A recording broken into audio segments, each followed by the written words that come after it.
L'histoire commence dans une guilde d'aventuriers animés, un endroit où des aventuriers de tous horizons se rassemblent. Une fille aux cheveux bleus s'approche audacieusement de Lost et lui demande de former une équipe d'aventuriers avec elle. En entendant cette invitation inattendue adressée au plus grand perdant de tous les temps, tous les aventuriers présents sont tellement choqués qu'un homme laisse même tomber une hache sur son propre pied, incrédule. Même Lost ne peut pas comprendre pourquoi quelqu'un voudrait faire équipe avec un perdant comme lui, bien qu'il soit celui qui ait initialement mis une annonce pour recruter des membres. La fille, qui se présente sous le nom de Narsena, affirme être une artiste martiale puissante et demande une nouvelle fois à Lost de la laisser rejoindre son équipe d'aventuriers. Mais avant qu'il ne puisse répondre, la réceptionniste de la guilde, Amherst, intervient avec un sentiment d'urgence et prend Narsena à part. Elle lui explique précipitamment à quel point Lost est incompétent et qu'il ne peut utiliser que des sorts de soins de base, remettant en question la décision de Narsena. Selon Amherst, Lost est un orphelin qui a grandi dans le monde des aventuriers mais qui ne peut toujours pas utiliser de sorts de soins de haut niveau, ce qui, aux yeux de tout le monde,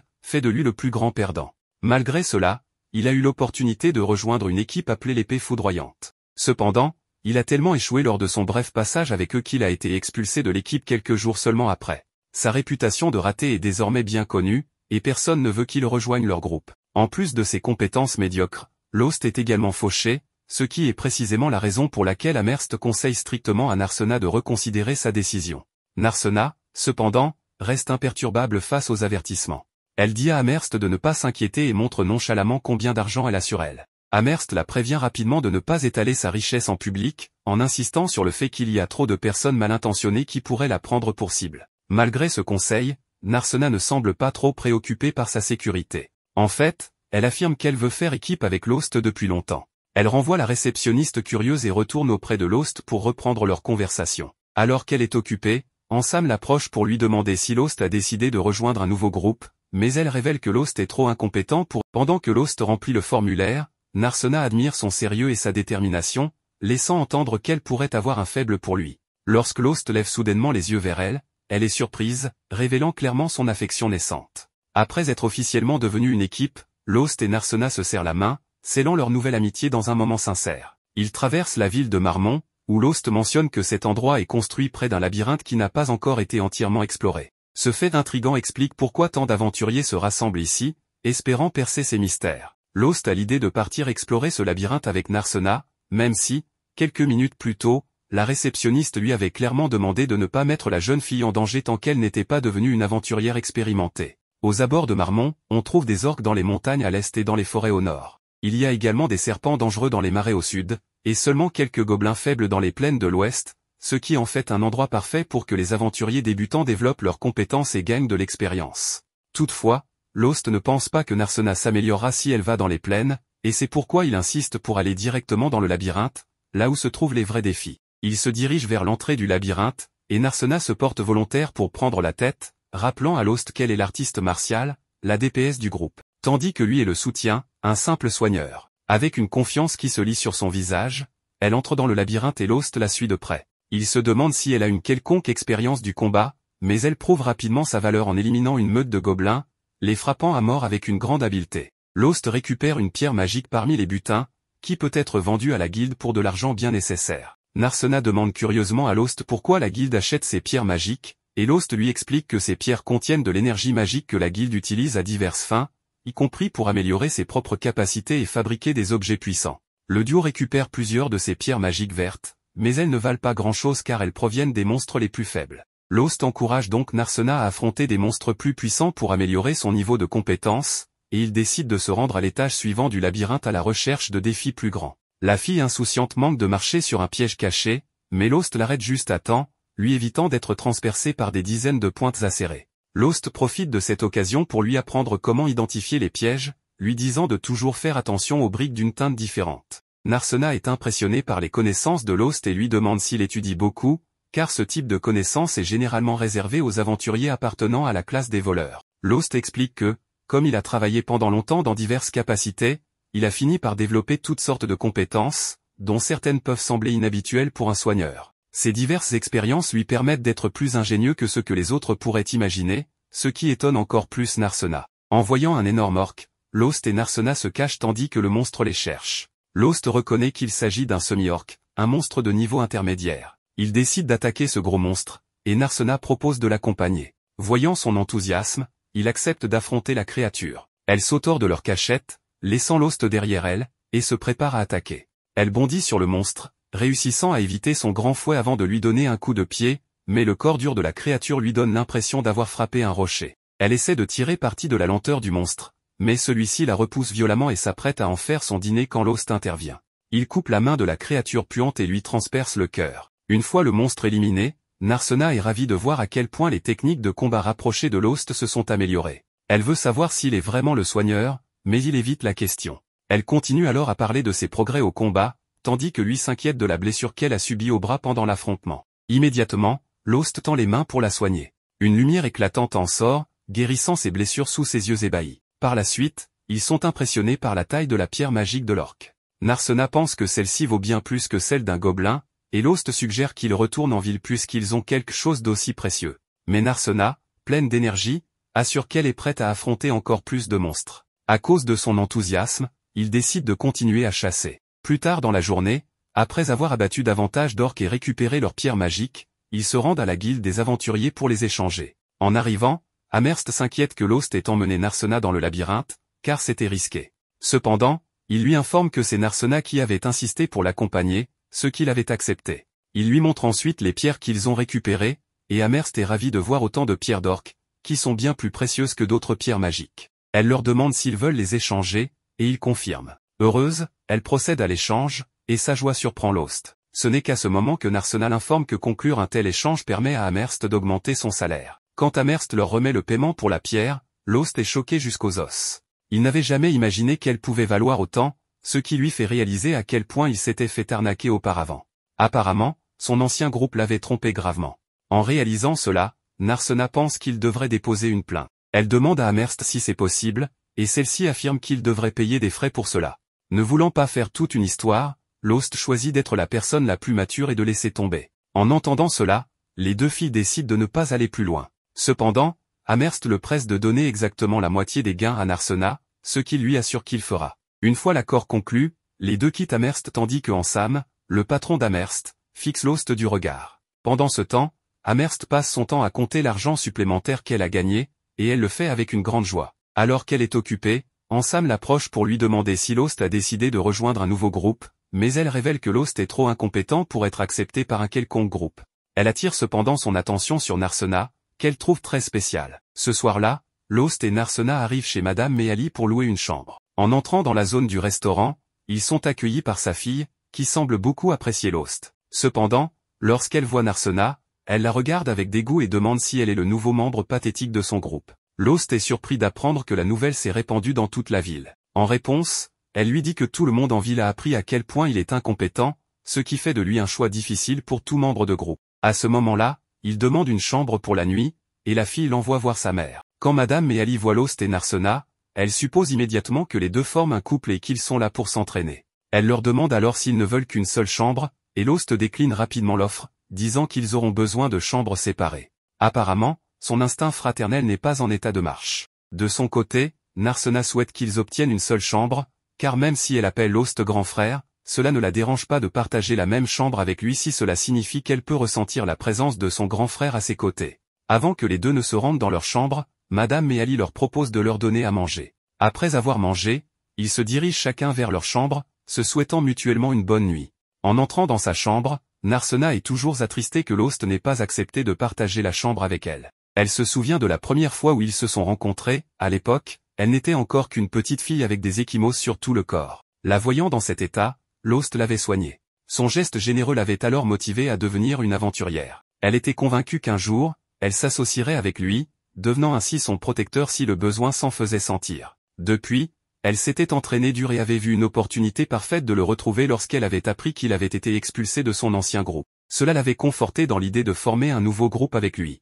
Heureusement, elle avait réalisé son rêve de toujours. Cependant, cela ne suffisait toujours pas. Elle est triste que Lost ne la reconnaisse pas, bien qu'elle lui accorde le bénéfice du doute puisqu'elle est devenue plus grande et a maintenant une couleur de cheveux différente, ce qui rendrait difficile pour quiconque de la reconnaître après toutes ces années. Malgré cela, elle est heureuse de voir qu'il est devenu plus fort que jamais. La force qu'il a démontrée plus tôt contre le demi-orc la fait penser que peut-être Lost n'aura plus besoin de sa protection. Ses pensées sont cependant interrompues lorsqu'elle se rappelle qu'elle doit le protéger coûte que coûte. Ayant pris cette décision, elle se prépare à dormir et enlève sa tenue d'aventurière pour enfiler une tenue plus féminine. À ce moment-là, elle se demande pourquoi les gens en ville pensent que Lost est incompétent, surtout qu'elle sait à quel point il est puissant. Dans la scène suivante, au milieu d'un marais, un groupe d'aventuriers faisait face à une hydre à 7 têtes, bien que 2 de ses têtes aient déjà été coupées. Margulu, le guerrier vêtu d'une armure dorée, se tenait à l'avant, bien qu'il fût visiblement mal à l'aise. Armia, la sorcière à ses côtés, était la plus nerveuse de tous.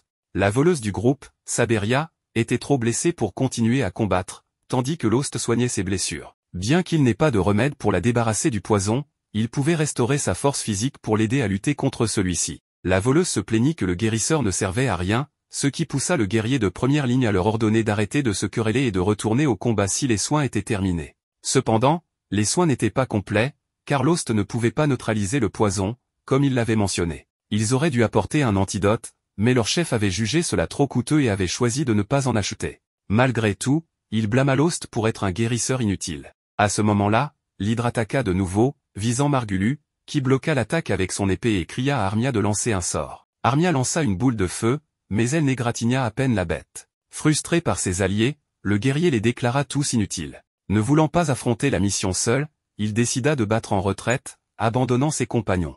Armia suivit Margulu, tandis que Lost portait Saberia dans ses bras et se retirait également. Dans la scène suivante, nous revenons au moment où Margulu expulsa Lost du groupe des Lames de Foudre. Saberia accusa le guérisseur d'être la raison pour laquelle ils avaient échoué à vaincre l'hydre, à quoi Lost répliqua qu'ils étaient peut-être aussi en partie responsables, étant donné qu'ils étaient si excités qu'ils avaient veillé toute la nuit et n'étaient pas à leur meilleur niveau pendant le combat. Margulu demanda si Lost insinuait que la faute leur incombait, bien que ce ne soit pas exactement ce que Lost avait dit. Saberia ajouta qu'il devrait demander à Armia de qui c'était la faute. Se sentant intimidée, l'innocente sorcière jeta un coup d'œil au chef du groupe et, en pointant du doigt Lost, rejeta la faute sur lui. À ce moment-là, Lost se réveilla de ce rêve, une perle de sueur sur le front. Il réalisa que s'il en rêvait, c'était parce que cela le dérangeait plus qu'il ne le pensait. En fait, quelque chose de similaire s'était produit 6 ans auparavant. À cette époque, il était déjà connu sous le nom de Lost l'inutile, mais il aspirait encore à devenir un aventurier de haut niveau. C'est durant cette période qu'un autre groupe l'avait contacté,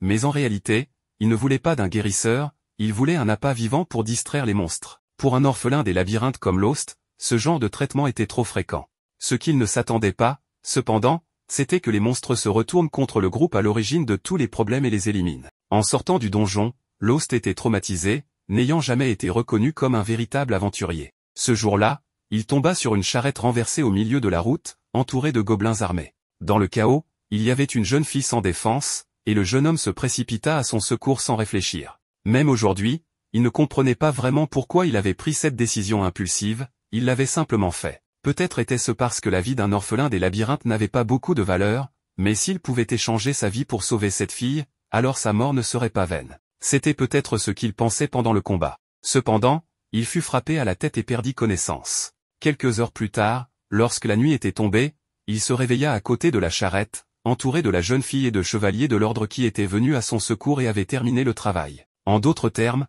ce n'était pas Lost qui l'avait sauvé. L'inutile restait inutile. En y réfléchissant, le guérisseur émit un petit rire d'acceptation, mais la fille qui avait été sauvée le remercia de son aide, car sans lui, les chevaliers ne seraient pas arrivés à temps. Gêné, Lost ne savait pas comment répondre, alors il soigna une blessure sur le bras de la jeune fille. À ses yeux, c'était tout ce qu'il pouvait faire. Il lui raconta ensuite l'histoire de la façon dont il s'était retrouvé là, expliquant comment ses anciens compagnons l'avaient jeté au loup. La jeune fille fut horrifiée par leur cruauté et se mit à pleurer face à la dureté de ces personnes. C'est à ce moment-là qu'elle décida que lorsqu'elle serait grande, elle deviendrait aventurière et promit de former un groupe avec le guérisseur. Malgré cela, après le départ de la jeune fille, Lost pensa qu'elle était la fille d'un noble et qu'elle n'avait aucune chance de devenir aventurière. Bien qu'il ne nourrissait aucune illusion à ce sujet, ses paroles l'encouragèrent tout de même, et il résolut de devenir à nouveau un aventurier. Avec cela en tête, Lost commença à s'entraîner dur et trouva un mentor pour le guider, continuant en tant que guérisseur mais développant également une variété d'autres compétences d'aventurier. Au fil du temps, Lost rencontra les membres des Lames de Foudre et rejoignit leur groupe. En considérant tout cela, il était logique que Lost rêve de cet événement. Si ce n'était pas pour les paroles de cette jeune fille, il aurait peut-être abandonné pour de bon l'idée de devenir aventurier, et il n'aurait pas non plus rencontré Narsena. En parlant d'elle, la jeune femme frappa à la porte du guérisseur à ce moment précis, demandant s'il était encore éveillé. Lorsque Lost ouvrit la porte, elle l'invita à prendre le petit déjeuner avec elle, et les deux partirent ensemble pour partager un repas. Plus tard, ils retournèrent dans le donjon et décidèrent d'aller plus loin que la dernière fois. Alors qu'ils poursuivaient leur exploration, ils finirent par tomber sur un cercle de téléportation. Lost expliqua qu'on ne trouvait pas ce genre de choses dans tous les labyrinthes, ce qui signifiait qu'un mage l'avait placé là peu après la découverte du lieu, bien qu'on ne connaissait pas beaucoup de détails à ce sujet. Narsena voulait savoir s'il était possible d'être transporté vers d'autres endroits en utilisant un tel cercle. Lost expliqua alors qu'il fallait un autre cercle de téléportation pour sortir, car il n'était possible d'entrer que par l'un et de sortir par un autre. En entendant cela, Narsena pensa qu'il serait bien plus simple d'en construire un en ville, mais réalisa rapidement que la ville pourrait se retrouver envahie de monstres si un cercle menait directement là-bas. Le guérisseur sourit et fit remarquer qu'en réalité, les monstres ne pouvaient pas utiliser cette méthode. De toute façon, les connaissances nécessaires pour créer des cercles de téléportation avaient été perdues il y a des centaines d'années. Bien qu'ils soient pratiques, il n'y avait plus moyen d'en fabriquer de nouveaux aujourd'hui. Sur ce, le duo se dirigea vers le cercle de téléportation et fut transporté de l'autre côté. Là, ils se retrouvèrent dans une partie rougeâtre du donjon, contrairement aux teintes vertes qui dominaient les niveaux supérieurs. Ils étaient maintenant dans les niveaux intermédiaires, une partie plus profonde du donjon où les défis étaient plus ardus. Par exemple, lorsqu'ils affrontèrent des liches, des êtres sans corps physique. L'inexpérimenté Narsena tenta d'utiliser ses techniques habituelles d'arts martiaux, mais ne parvint pas à toucher la cible. Les liches étant des êtres spirituels faits d'énergie pure, les attaques physiques étaient inefficaces. Pour cette raison, Lost pensa qu'il serait préférable de battre en retraite, mais Narsena, déterminé, assura qu'elle pouvait vaincre cet adversaire. Avec cela en tête, les deux élaborèrent un plan et le mirent en action. D'abord, le guérisseur distrayait le liche et le faisait le poursuivre, tandis que Lost réfléchissait au fait qu'avec un entraînement suffisant, les gens pouvaient contrôler leur prana, une énergie spirituelle qui réside en eux. Les artistes martiaux bien entraînés ne font pas exception, lorsque leurs poings sont enveloppés de prana, leurs coups peuvent détruire même des êtres spirituels. C'est ainsi que Narsena donna un coup en utilisant cette technique et vainquit le liche. Cependant, malgré cette victoire, la combattante avait été blessée lors de sa première tentative de frapper l'entité spirituelle, alors Lost utilisa un objet qui augmentait les effets de guérison et lança un sort sur elle. Grâce à la pierre magique incrustée dans l'objet, qui amplifiait la puissance du sort, le soin fut efficace. La guilde fournissait ces pierres aux artisans, qui fabriquaient des objets spéciaux à partir d'elles, et ces objets revenaient finalement aux aventuriers. Après avoir été soignés, et en parlant des pierres magiques, Narsena se demanda combien ils allaient gagner grâce à celles qu'ils avaient obtenues en vainquant le liche. De retour à la guilde, Amherst fut une fois de plus stupéfait par le nombre de pierres que le duo avait réussi à collecter et leur demanda de revenir aussi souvent que possible. Alors qu'ils quittaient la guilde, maintenant de nuit, Lost remarqua qu'il ne s'était pas attendu à gagner autant d'argent avec ces pierres, et Narsena convenait que c'était une grande surprise. Soudain, une foule se formait plus loin, où deux hommes se disputaient à propos de quelque chose. Le duo s'approcha pour voir ce qui se passait, et Lost nota que ce genre de dispute était devenu assez courant, car des aventuriers ayant eu des ennuis ailleurs affluaient dans cette ville. Cela rappela à Narsena quelque chose qu'Amherst avait mentionné. Selon Lost, c'était un énorme inconvénient pour les aventuriers et les habitants de la ville qui respectaient les règles, mais il décida de laisser tomber, disant qu'il était temps de célébrer l'argent gagné ce jour-là avec un bon dîner. Et en effet, le dîner était assez somptueux. Les assiettes déjà sur la table, mais Ali, la propriétaire de la taverne, demanda à Lost s'il avait assez d'argent pour tout payer, et il la rassura en lui disant que oui. En plus de cela, il ne refuserait pas une bière. Narsena fait la même demande, mais la fille de Méali l'informe qu'ils ne servent pas d'alcool aux enfants. Narsena menace de protester, mais Lost convient qu'il est un peu trop tôt pour que sa jeune compagne boive de la bière, alors il laisse tomber le sujet. Au milieu du repas, Narsena interroge Lost au sujet d'un bâtiment étrange sans porte ni fenêtre, car il y en a plusieurs dans la ville et elle ne sait pas ce qu'ils sont. Lost admet qu'il était lui aussi curieux à ce sujet et fut surpris d'apprendre que même les ouvriers qui les avaient construits ne savaient pas à quoi ils servaient, ni qui avait commandé leur construction. Les ouvriers ont expliqué que le projet venait d'un agent représentant un autre agent, et ainsi de suite. Face à cela, Narsena commente que celui qui a commandé ces bâtiments ne voulait clairement pas être identifié. Lost, cependant, ne s'en inquiète pas tant que cela ne fait de mal à personne, bien qu'il aurait préféré qu'ils construisent un mur autour de la ville au lieu de ces structures étranges. Narsena est d'accord, car la ville pourrait être vulnérable, surtout qu'elle n'a même pas de fossé. Cependant, elle apprécie aussi de pouvoir voir loin à l'horizon. Lost insiste sur le fait que cela est problématique en temps de guerre, car il serait impossible d'empêcher les ennemis d'entrer. Narsena, cependant, n'est pas préoccupé par les envahisseurs, quel que soit le danger qui surgit, qu'il s'agisse de voleurs ou de monstres, les aventuriers de la ville pourront les repousser. Plus tard, après être rentrés chez eux et avoir échangé leurs adieux, ils se dirigent chacun vers leur chambre. Enfin, presque, car Narsena appelle brièvement son compagnon pour dire quelque chose, puis change d'avis et prétend que ce n'était rien. Allongé seul dans son lit, Elle regrette de ne pas avoir dit, encore une fois, qu'elle aurait préféré partager une chambre avec lui. De son côté, Lost se sent heureux de faire à nouveau partie d'un groupe. Même s'il pense qu'il ne reverra jamais cette petite fille, il sent que grâce à Narsena, il pourra continuer à vivre des aventures encore un moment. Le lendemain, Margulu présente le nouveau guérisseur des lames de foudre, nommé Lyra. Elle salue le reste du groupe, mais les autres filles ne semblent pas ravies de cette nouvelle recrue. Sabria refuse même de la regarder, tandis qu'Arma peine à dire quoi que ce soit. En revanche, le chef est absolument ravi, assurant à tout le monde que, désormais, ils pourront vaincre l'hydre. Pendant ce temps, un vieil homme assis sur un trône demande si la princesse endormie est en ville, et son subordonné l'informe qu'elle a formé un groupe avec Lost. À court de temps, l'homme ordonne à son subordonné de se débarrasser du guérisseur inutile. Ensuite, l'équipe de la lame éclair observe de loin l'hydre qui les avait déjà vaincus par le passé. Alors qu'ils planifient une nouvelle attaque, leur chef est déterminé à venger la défaite passée. Il explique aux autres que lui et le guérisseur attaqueront de front, pendant que le voleur passera par l'arrière et que le mage les soutiendra avec sa magie. Lyra, la nouvelle guérisseuse du groupe, rejette cette idée, car elle ne se sent pas capable de combattre en première ligne. Cela surprend le reste de l'équipe, car leur ancien guérisseur, Lost, était plus que compétent pour ce rôle et avait même réussi à trancher la tête de l'hydre lors de leur dernier combat. Le chef dit alors à Lyra de rester en retrait et de se concentrer sur les soins et le traitement des poisons, affirmant que, d'une manière ou d'une autre, ils viendront à bout de l'hydre, même sans Lost. Pendant ce temps, au hall de la guilde, Lost et Narsena rapportent une nouvelle moisson impressionnante de butin provenant du donjon. Amherst se demande si tous ces trésors viennent vraiment des niveaux inférieurs et si les deux ne se mettent pas en danger inutilement. Narsena la rassure en disant que leur petit duo reste prudemment sur les niveaux plus faciles. Amherst suggère de recruter d'autres membres pour agrandir leur groupe et ainsi augmenter leurs profits, sachant que cela bénéficierait également à ses propres finances. Lost est d'accord avec l'idée mais estime que ce n'est pas encore le bon moment, préférant la situation actuelle. Avec l'argent qu'ils ont accumulé, ils réalisent qu'ils peuvent maintenant se permettre de louer une maison, comme les autres équipes prospères qui utilisent ces maisons pour stocker leurs butins et leurs objets de valeur. Amherst fait remarquer qu'une chambre d'hôtel miteuse n'est pas l'endroit idéal pour que l'amour puisse éclore entre les membres d'une équipe. Pendant que Narsena rêve à toutes les possibilités, Lost se remémore son ancienne base de l'équipe et le fait qu'il devait dormir dans une pièce de stockage exiguë. Malgré tout, il reste positif, bien qu'il ait traversé des moments difficiles. Pendant ce temps, l'équipe de la lame éclair a du mal à se remettre de sa confrontation ratée avec l'hydre. Les membres sont frustrés, certains à peine capables de se tenir debout, tandis que Margulu, furieux et confus, frappe la table de son poing en essayant de comprendre pourquoi ils ne parviennent pas à vaincre le monstre. Lyra, de son côté, s'occupe de détoxifier Amira,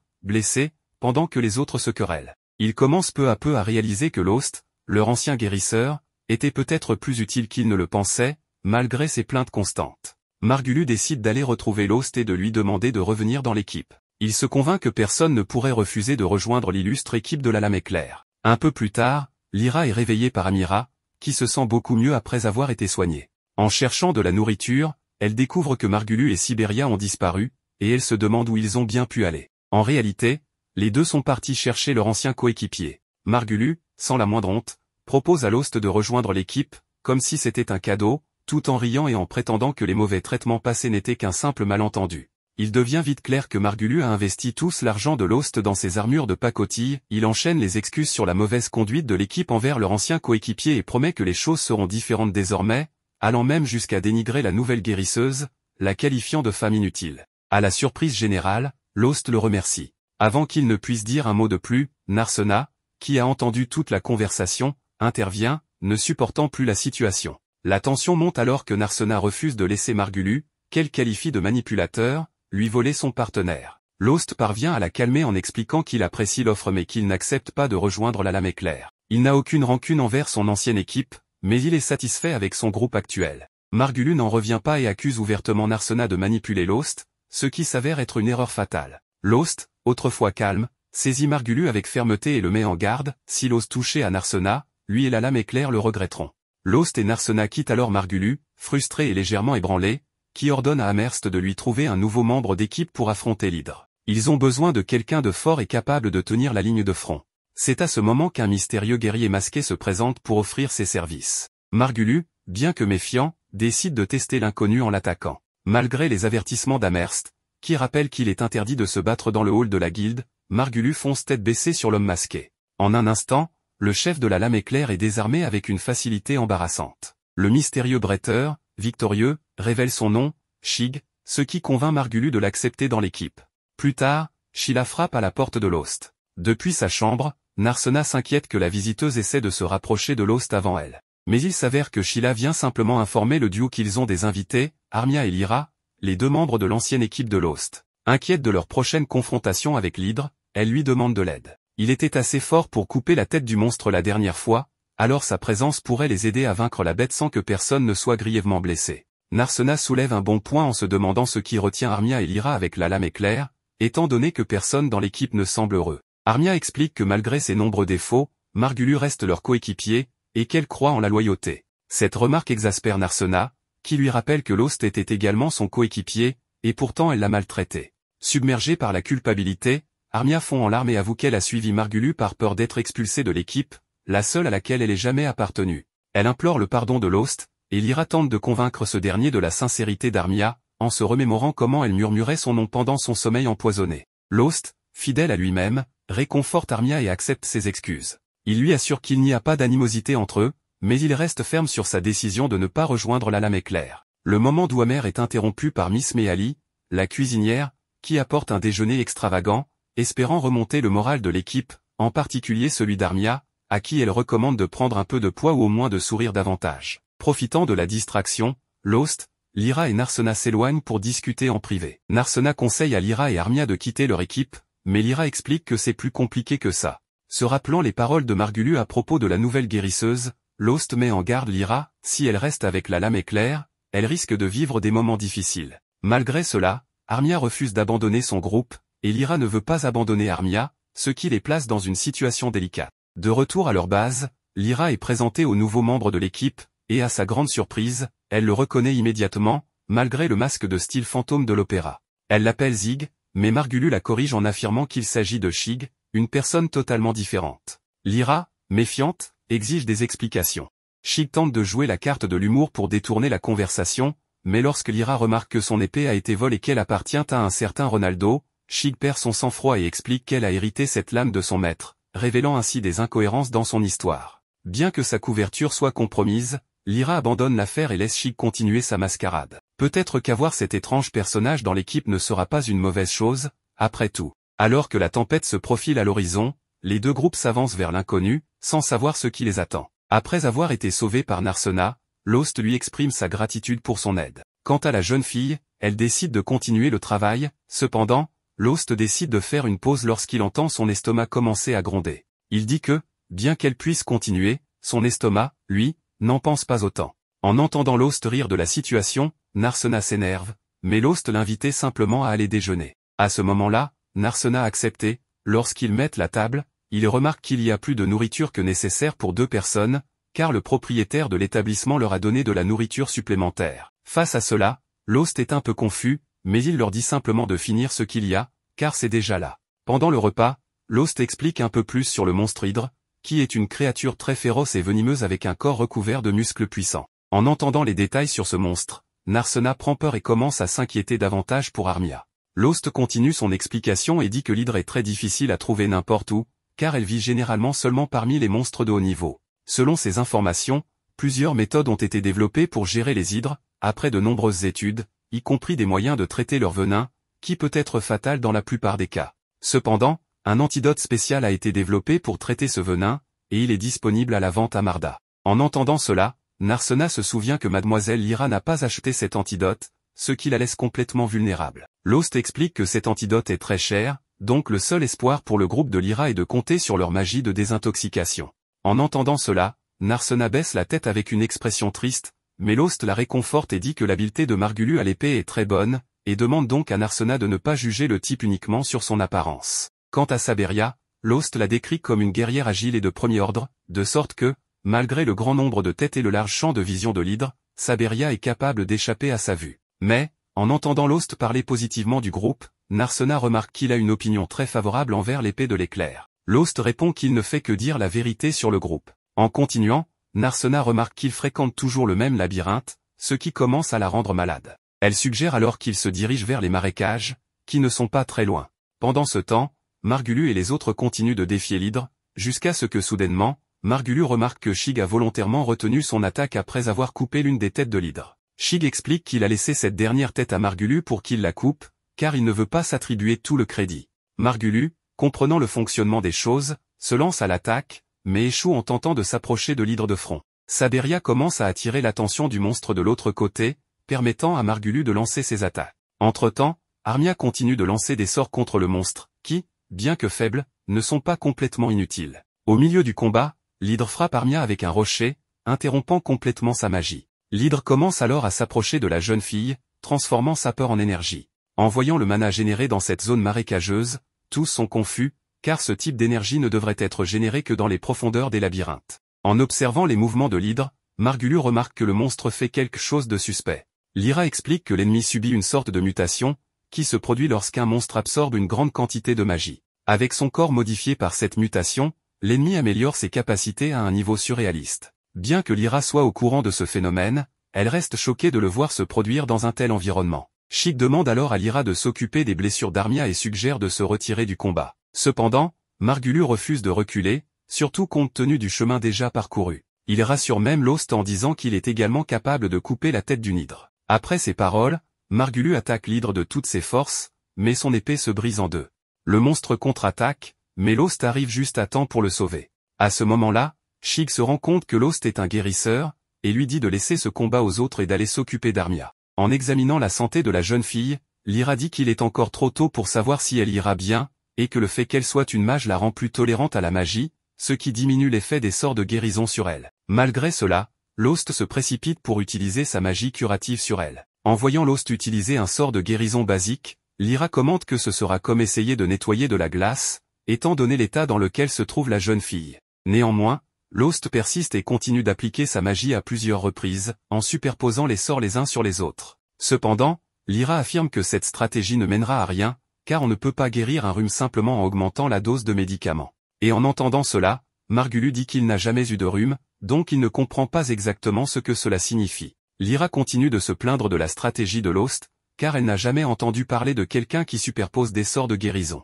Malgré les plaintes de la jeune femme, Lost poursuit son plan jusqu'à ce qu'Armia ouvre enfin les yeux. À ce moment-là, Lost s'excuse d'avoir mis autant de temps à les sauver, mais Armia le remercie et s'évanouit à nouveau.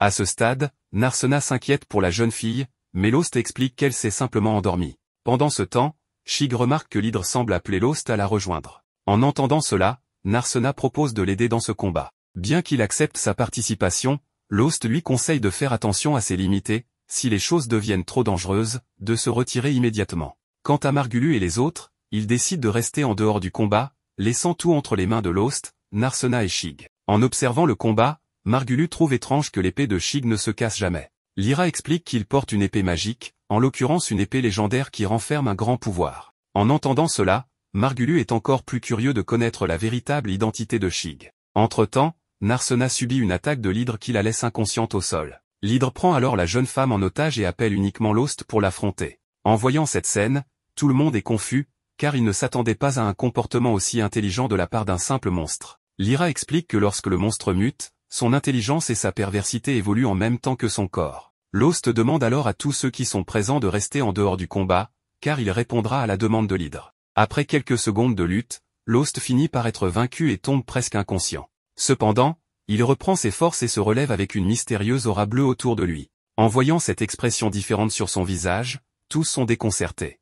Lost met rapidement fin au combat en abattant l'hydre d'un seul coup, mais il s'effondre peu de temps après. Lyra utilise un antidote pour le réveiller, et quand il reprend conscience, il demande des nouvelles d'Armia et découvre qu'elle est toujours inconsciente, mais que sa vie n'est plus en danger. Les autres commentent la forme prise par Lost lorsqu'il a vaincu l'hydre. Margulius profite de l'occasion pour flatter Lost en disant qu'avec lui, le groupe pourrait même vaincre le maître du labyrinthe de Marda. En entendant cela, Saberia rappelle qu'ils n'ont même pas encore trouvé le maître du labyrinthe, ce qui fait que Margulius abandonne le sujet et se concentre sur la répartition de l'argent obtenu grâce à l'hydre. Cependant, il décide de ne partager l'argent qu'entre lui, Lost, et Saberia, car ils ont été les plus impliqués dans le combat. Quant à Armia, Margulius l'exclut complètement, affirmant qu'elle n'a pratiquement rien fait et qu'ils ne savent même pas si elle se réveillera un jour. De plus, il mentionne qu'ils pourraient simplement vendre la jeune fille si elle ne leur est plus utile, car il y a toujours des personnes mal intentionnées prêtes à l'acheter comme objet de plaisir. En entendant toutes ces absurdités, Narsena frappe Margulius au visage d'un coup de poing, ce qui le fait se plaindre en lui rappelant que l'agression physique est interdite par la guilde. Cependant, les autres font semblant de n'avoir rien vu. Saberia, en revanche, se range du côté de Margulu et est prête à témoigner en sa faveur devant la guilde. En entendant cela, Shig se souvient d'une autre raison d'accuser Margulu, ce dernier avait parlé plus tôt de la possibilité de vendre Armia, ce qui est un cas de traite des personnes. Pour aggraver les choses, Lyra se rappelle que le plan de Margulu était de vendre la jeune fille à un aristocrate dégénéré, ce qui rend l'infraction encore plus grave. En entendant cela, Shig affiche un air cynique de stupéfaction et dit qu'il ne peut tolérer cela. Il demande à ses amis de l'accompagner à la guilde pour porter plainte. À leur arrivée, Margulu découvre que Shig était en réalité un aventurier officiellement mandaté par la guilde des aventuriers de la ville royale. Shig explique que son nom n'était qu'un déguisement, car son véritable nom est différent. Amherst lui demande alors pourquoi quelqu'un d'aussi important se trouve ici. Shig répond que les aventuriers officiellement mandatés ont l'autorité de gérer les autres aventuriers et qu'il est là pour surveiller la sécurité publique dans cette ville. Durant ses recherches, il a découvert les méfaits du groupe de Margulu, qui sont maintenant expulsés du guilde en raison de leurs infractions. En entendant cela, Lost demande à Shig de le libérer, ainsi que Saberia, de cette sanction. Shig accepte la demande de Lost, mais ordonne à Margulu et au reste du groupe de quitter la ville. Cependant, Shig décide de continuer à patrouiller dans la région pour éviter que la bande ne cause d'autres problèmes. Narsena s'excuse auprès de Lost pour lui avoir demandé d'aller aider son ancien groupe, ce qui a failli entraîner leur expulsion de la guilde. Lost lui assure qu'il n'est pas en colère. Pendant ce temps, Shig demande à Lyra de former un groupe avec lui pour maintenir une surveillance plus efficace sur Marda. Lyra accepte de former un groupe, mais demande que cela inclue aussi Armia. Shig accepte cette condition sans problème. Le lendemain, la nouvelle équipe informe Lost, le guérisseur, et Narsena, l'artiste martial, qu'ils ont formé un trio équilibré composé d'un guerrier, d'un guérisseur et d'un mage. Narsena plaisante en disant que leur trio est parfaitement équilibré, tandis que Lost vérifie auprès d'Armia, la magicienne, si elle se sent bien avec ce nouveau tournant dans sa vie. Un peu confuse, Armia répond qu'elle n'a nulle part où aller et qu'elle se sent redevable envers Lyra et Shig pour l'avoir sauvée. Même si on lui a dit de ne pas s'inquiéter, elle préfère s'acquitter de cette dette pour se sentir mieux. Lost et Narsena encouragent Armia à se faire de nouveaux amis et à trouver la force d'avancer. Après cette conversation, Narsena se demande ce qu'ils vont faire ensuite. Lost lui explique qu'ils iront à la guilde pour échanger les pierres magiques de l'hydre contre de l'argent, ce qu'ils ont oublié de faire la veille, et propose de prendre une nouvelle mission, car c'est une source de revenus fiable pour les aventuriers. Narsena est déjà au courant de cela, sachant que les tâches comme chasser des monstres, collecter des objets rares ou servir de garde du corps peuvent être bien rémunérées. Lost ajoute que les missions sont aussi un excellent moyen de gagner de l'expérience, ce qui touche Narsena, réalisant qu'il pense également à son développement. Rougissant, elle cache sa réaction et suit Lost jusqu'à la guilde. À leur arrivée, ils ressentent une atmosphère tendue, car tous les membres de la guilde les fixent avec des regards sévères. Ils entendent des murmures dans la foule spéculant sur le rôle de Lost dans la défaite de l'hydre. Conscient de la tension, Lost demande à Narsena de rester vigilante au cas où quelqu'un essaierait de voler leur pierre magique. Peu de temps après, un aventurier nommé Marnell s'approche avec son groupe et demande à parler avec Lost. Méfiant, Lost accepte et Marnell demande à ses compagnons de s'éloigner pour apaiser la tension. Marnell explique que l'attitude des membres de la guilde provient de leur curiosité sur la manière dont Lost l'inutile a pu vaincre une créature aussi redoutable que l'hydre. Lost rassure Narsena en disant qu'il ne semble pas que Marnell soit intéressé par la pierre magique. Puis, Marnell s'incline et présente ses excuses, reconnaissant que tous, y compris lui-même, étaient au courant des méfaits de Margulu, l'aventurier malfaisant que Lost a dû affronter seul. Admettant avoir moqué Lost en le qualifiant d'inutile, Marnell exprime ses regrets et demande comment il peut obtenir son pardon. Narsena, avec une pointe de sarcasme, suggère que Marnell devrait s'agenouiller et s'excuser pendant 3 jours et 3 nuits, en soulignant que même cela ne compenserait pas les années de souffrance qu'a enduré Lost. Lost, cependant, lui demande d'arrêter, craignant que si Marnell accepte une telle punition, cela le ferait passer pour le méchant. Malgré la défaite de l'hydre, il se voit toujours comme un guérisseur raté aux capacités de soins basiques, et il souhaite que Marnell continue de l'appeler inutile. En tendant la main en signe de pardon, Lost laisse Marnell soulagé et surpris. Marnell accepte la poignée de main et promet d'aider Lost chaque fois qu'il aura besoin de soutien. Au comptoir de la guilde, Lost présente la pierre magique mutée de l'hydre et demande si elle a perdu de sa valeur à cause de cette étrange mutation. L'employé de la guilde clarifie au contraire que la pierre est maintenant encore plus précieuse, pouvant valoir jusqu'à 10 fois plus, car les mutations de pierres de monstres sont rares et ajoutent considérablement à leur valeur. La seule remarque de l'assistante est que la mutation nécessite une grande quantité de mana, ce qui explique pourquoi elle se produit habituellement dans les profondeurs d'un labyrinthe. À ce sujet, Lost fait remarquer que l'hydre a muté dans une zone marécageuse, ce qui laisse penser que la magie peut s'accumuler en dehors des labyrinthes. Narsena ajoute cependant qu'il est difficile de croire qu'il y a suffisamment de mana pour provoquer une mutation, alors Lost conclut qu'il y a quelque chose d'anormal dans le labyrinthe. Narsena demande si la guilde prend des mesures dans de telles situations, et Lost insiste sur l'importance d'organiser une expédition pour identifier la source du problème. En pleine conversation, Anzom apparaît derrière le comptoir, ce qui rend Amherst nerveuse. Elle explique qu'un problème nécessite de l'attention, et l'homme accepte d'écouter. Peu après, il y a un rapport indiquant que des monstres de niveau intermédiaire apparaissent à des niveaux plus élevés, en plus de la mutation confirmée en dehors d'un labyrinthe. Pourtant, Anzom estime que ces problèmes ne sont pas suffisamment importants et décide de les ignorer. Lost, inquiet, fait valoir que des aventuriers pourraient se blesser si cela continue, mais Anzom rétorque que les aventuriers connaissent déjà les risques. Lost insiste pour que la Guildan soit informée par précaution, ce à quoi Anzom répond sèchement qu'il ferait mieux de quitter la ville s'il a si peur. En sortant du bureau de Anzom, Narsena s'indigne de son comportement, mais Lost préfère laisser couler. Amherst explique que ce citoyen a toujours été ainsi et ajoute que Myst, le véritable maître de la guilde, apparaît rarement en raison de son âge avancé. Il semble si vieux qu'il reste enfermé dans son bureau, laissant Anzom gérer la branche. Lost commente qu'il doit être compétent pour ce rôle, mais l'assistante précise que cet homme est si exigeant qu'il critique sévèrement au lieu de négliger les petites erreurs, rendant les employés craintifs. Changeant de sujet, Lost fait une demande à la femme. Il s'assoit et elle leur montre les missions disponibles, comme la collecte d'herbes médicinales ou la recherche d'aventuriers disparus. Narsena lit une mission de protection pour un client souhaitant pêcher dans un labyrinthe, ce qui l'irrite, car elle estime que ce n'est pas digne d'un aventurier. À bout de patience, Amherst lui lance qu'un bon salaire vaut bien un petit effort, avant de lui donner une petite tape sur le front en guise de remontrance. Finalement, le duo trouve une mission d'élimination de monstres, ce qui enthousiasme Narsena. Cependant, Amherst déconseille cette mission, car elle implique un phénix qui s'est installé près d'un cercle de téléportation aux niveaux intermédiaires et qui a maintenant une prime sur la tête. La mission pourrait rapporter gros, mais un guérisseur et une artiste martiale seuls contre un phénix risquent de mal s'en sortir. Néanmoins, Narsena semble motivé pour accomplir cette mission, et son partenaire ajoute que le phénix étant une créature volante, il serait difficile de le vaincre sans attaque à distance. Amherst leur suggère alors de recruter un guerrier, un mage et un guérisseur capable de soigner toute l'équipe d'un coup. Avec ces conseils en tête, Lost et Narsena savent exactement vers qui se tourner. Ils approchent donc Shig et Lyra avec une proposition. En chuchotant à son coéquipier, Lyra remarque qu'il sera plus facile de surveiller Lost tout en travaillant avec lui. Armia, surprise, a du mal à croire que le garçon souhaite réellement travailler avec elle. Lost lui explique qu'il la trouve très talentueuse et qu'elle est toujours la bienvenue dans le groupe. Elle se sent pourtant indigne de cette opportunité en raison de son comportement passé envers lui. Mais Lost souligne que le fait qu'elle reconnaisse ses erreurs montre qu'elle ne les répétera pas. Ainsi, la magicienne accepte de rejoindre l'équipe, et Lost fixe le départ pour le lendemain matin. Shig sera chargé de notifier la guilde de leur départ tandis que les autres membres iront acheter les provisions nécessaires pour l'expédition. Plus tard, Lost emmène Narsena à l'herboristerie, expliquant que les brûlures guérissent plus vite avec des remèdes en plus des sorts de soins. Étonné par ses connaissances, Narsena remarque que son ami en sait long, non seulement sur les éléments de guérison, mais aussi sur la vie en général. Alors qu'elle prononce ces mots, Narsena entre dans un étrange état de tristesse et finit par se replier mentalement. Cependant, une femme l'enlace par derrière et l'appelle par son surnom Nar. Surprise, Narsena se retourne pour frapper cette personne, mais celle-ci esquive avec agilité. Il s'avère que c'est Ralma, une mage de haut niveau connue sous le nom de déesse du feu.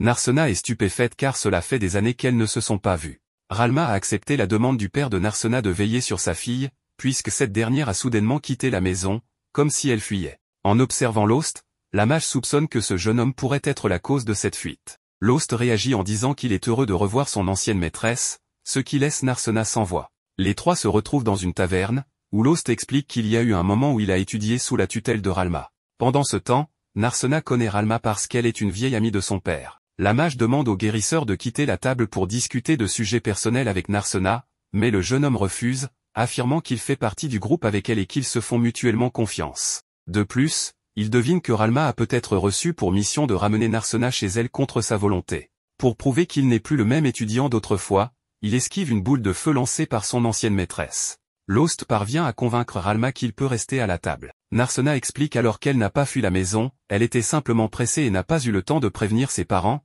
bien qu'elle ait laissé une note disant « Je pars voir le jeune homme, ne vous inquiétez pas ». Lost et Ralma réalisent immédiatement que c'est la pire chose qu'une jeune fille de son âge pourrait écrire en quittant la maison sans prévenir. En mettant cela de côté, la mage lui demande pourquoi elle a quitté la maison. Après une hésitation, Narsena reconnaît à demi-mot que c'est à cause de Lost, mais elle s'efforce de ne pas dire que tout ce temps, elle avait des gens au service de sa famille pour protéger le guérisseur. Lorsqu'elle a appris qu'il avait été expulsé de la lame de foudre, elle a quitté la maison pour saisir cette occasion. Lost pense que Narsena devrait retourner demander l'approbation de son père, mais elle est terrifiée à l'idée de ne plus revoir le jeune homme. Dans tous les cas, Ralma promet de s'en occuper. Elle demande ensuite à Lost de lui commander une boisson, même si elle ne tient pas bien l'alcool, alors le guérisseur part en quête de quelque chose à boire. Restée seule avec Narsena, Ralma lui dit qu'elle est un peu ridicule de montrer cette peur de ne pas avoir Lost à ses côtés. Cependant, la combattante insiste sur le fait que ce n'est pas un homme ordinaire, car en plus d'être très habile en combat, il met toujours les besoins des autres avant les siens.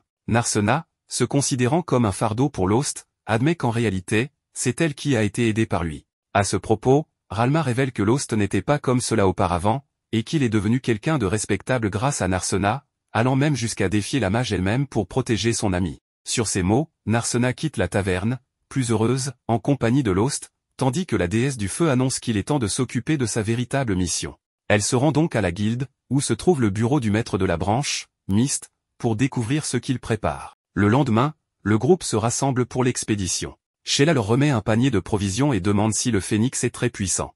Jalouse, Narsena saisit le panier et répond que tout ira bien, car elle protégera l'équipe. Sheila rétorque que c'est précisément pour cela qu'elle s'inquiète. Tout le monde éclate de rire, et les aventuriers partent en mission. À leur arrivée dans la salle, la première chose qu'ils voient est le portail s'activer, où Narsena pensait qu'il rencontrerait le phénix immédiatement. Cependant, Lost lui explique aimablement qu'un phénix est bien trop grand pour entrer dans cette petite salle. Le groupe commence donc à avancer en envisageant un plan de secours, car malgré leur statut de sénateur, ils pourraient risquer leur vie. Armia se demande s'ils sont dans la bonne salle, pensant à une possible erreur, mais Lost les rassure qu'ils sont bien au bon endroit et que même l'ennemi est en train de passer la porte juste devant eux.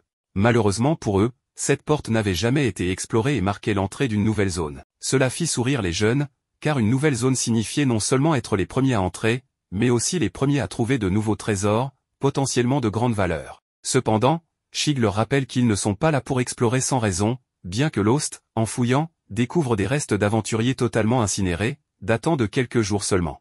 Une fois prêt, Lost lance une pierre vers le nid de la bête, se rappelant que les phénix sont généralement des créatures territoriales, ce qui se confirme quand la bête apparaît à travers un portail, enveloppé de flammes, prête à les incinérer tous.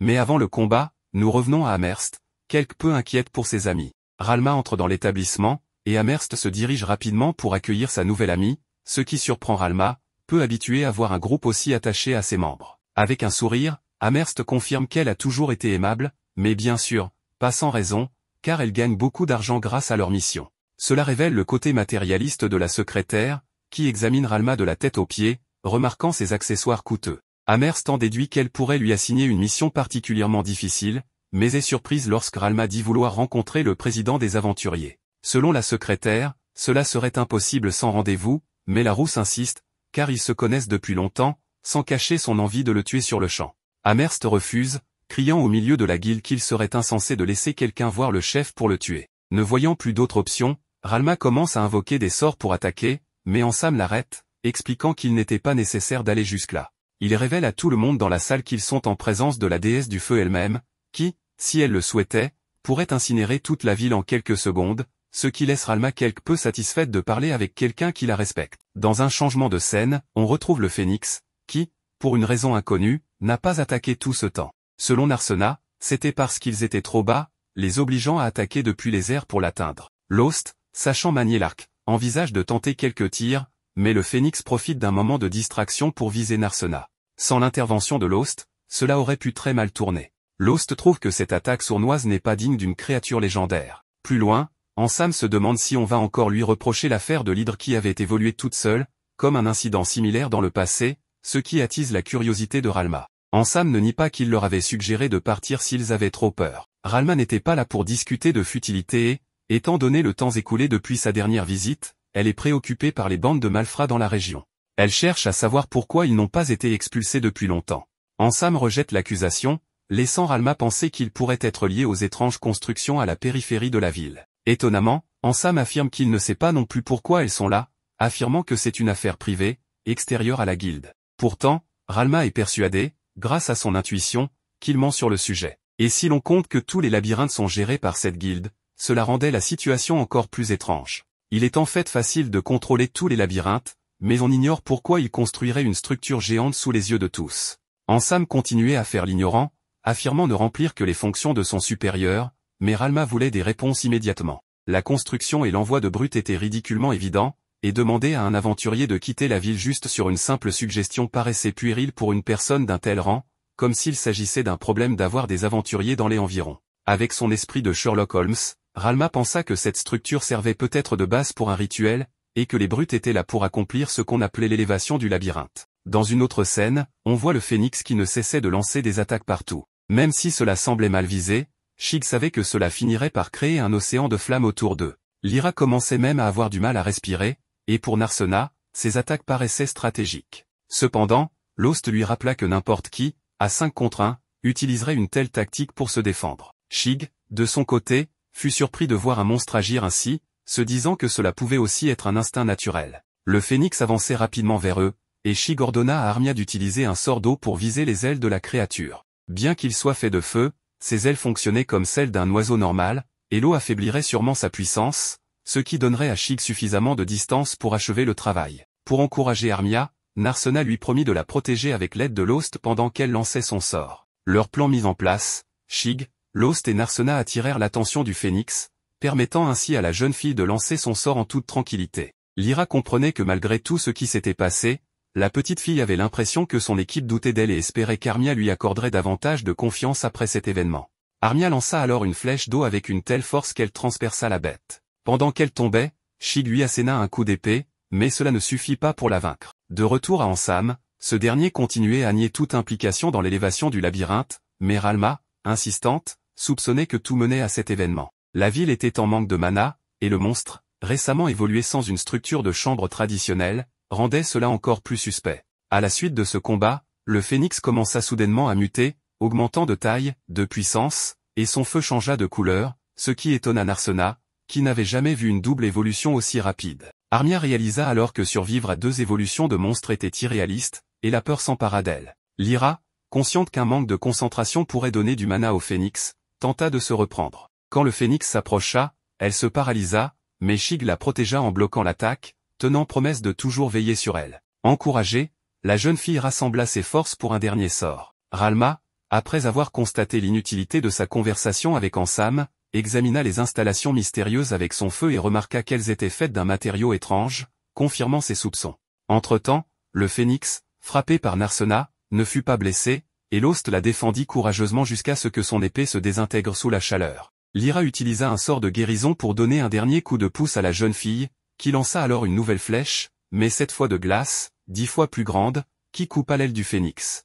Narsena parvint ensuite à envoyer la créature au sol, où Lost lui asséna un coup final. Tous félicitèrent la jeune fille, lui apportant des larmes de gratitude. En s'appropriant l'objet laissé par le phénix, Lyra observa de loin et se dit que cette fois, Lost n'avait pas réagi comme la dernière fois, comme si le démon en lui ne se manifestait que dans des moments spécifiques. De retour en ville, nos héros retrouvent Ralma dans leur bar habituel. En savourant une bonne bière, elle accueille son élève inutile qui, d'une manière ou d'une autre, avait réussi à vaincre un phénix. Lost ne comprenait pas comment elle avait appris la nouvelle puisqu'elle ne les avait pas vus, mais sa maîtresse affirma simplement qu'avec quelques pièces, un petit chien lui avait raconté tout ce qu'elle voulait savoir. Pendant que Lost réfléchissait à trouver de meilleures fréquentations, Ralma se réjouit pour eux, car ils allaient gagner beaucoup d'argent en accomplissant une mission légendaire et en vendant la gemme de la bête. Tout cela poussa Lost à inviter sa maîtresse, qui souhaitait continuer à boire pour fêter ça.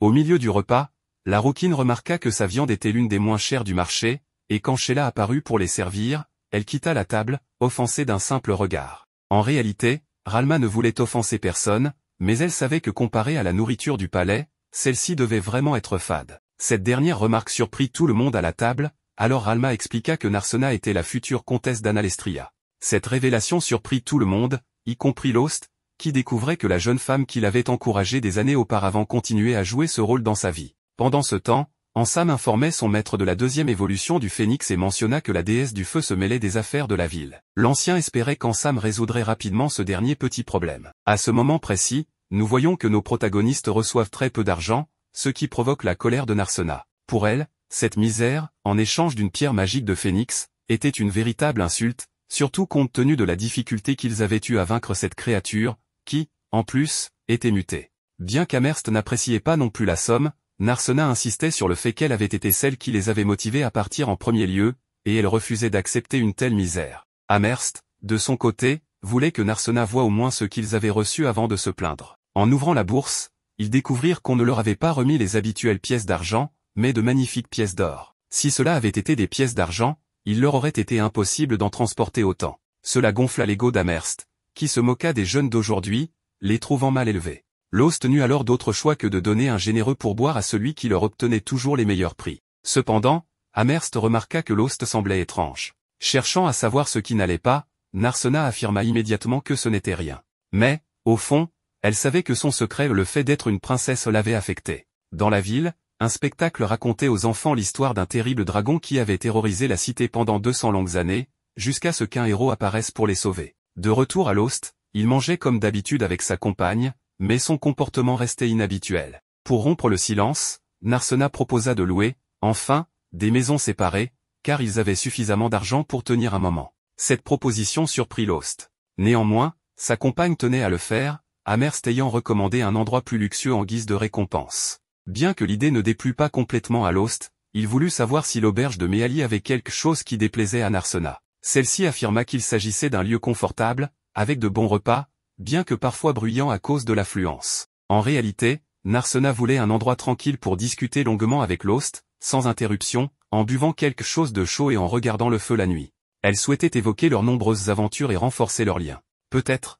pensait-elle, une nuit de tels échanges pourrait dégénérer en quelque chose de plus intime. Mais ces pensées étaient déjà trop pour l'esprit pervers de Narsena. De son côté, Lost ne voulait pas déménager, estimant qu'il valait mieux économiser leur butin plutôt que de le gaspiller inutilement. Il pensait également qu'il serait injuste de garder tout l'argent sans le partager avec Shig, qui leur avait proposé de rejoindre son groupe, les trouvant compatibles avec lui. Cela fit réfléchir Narsena, qui se demandait s'il devait vraiment rejoindre Shig alors que ce n'était pas strictement nécessaire. Mais Lost, en termes de combat, voyait l'avantage, Shig était à un niveau totalement différent des autres aventuriers, et à mesure qu'ils exploreraient des donjons de plus en plus profonds, avoir Shig à leur côté serait un atout précieux. Lost, perdu dans ses pensées, laissa Narsena parler seule. Celle-ci, prise au dépourvu, clarifia qu'elle pensait également que rejoindre Shig était une bonne idée. Cette nuit-là, ils célébrèrent en buvant ensemble, et Meali leur offrit un délicieux poulet pour fêter l'événement. Après une longue soirée, Armia, la plus jeune, fut la première à céder au sommeil,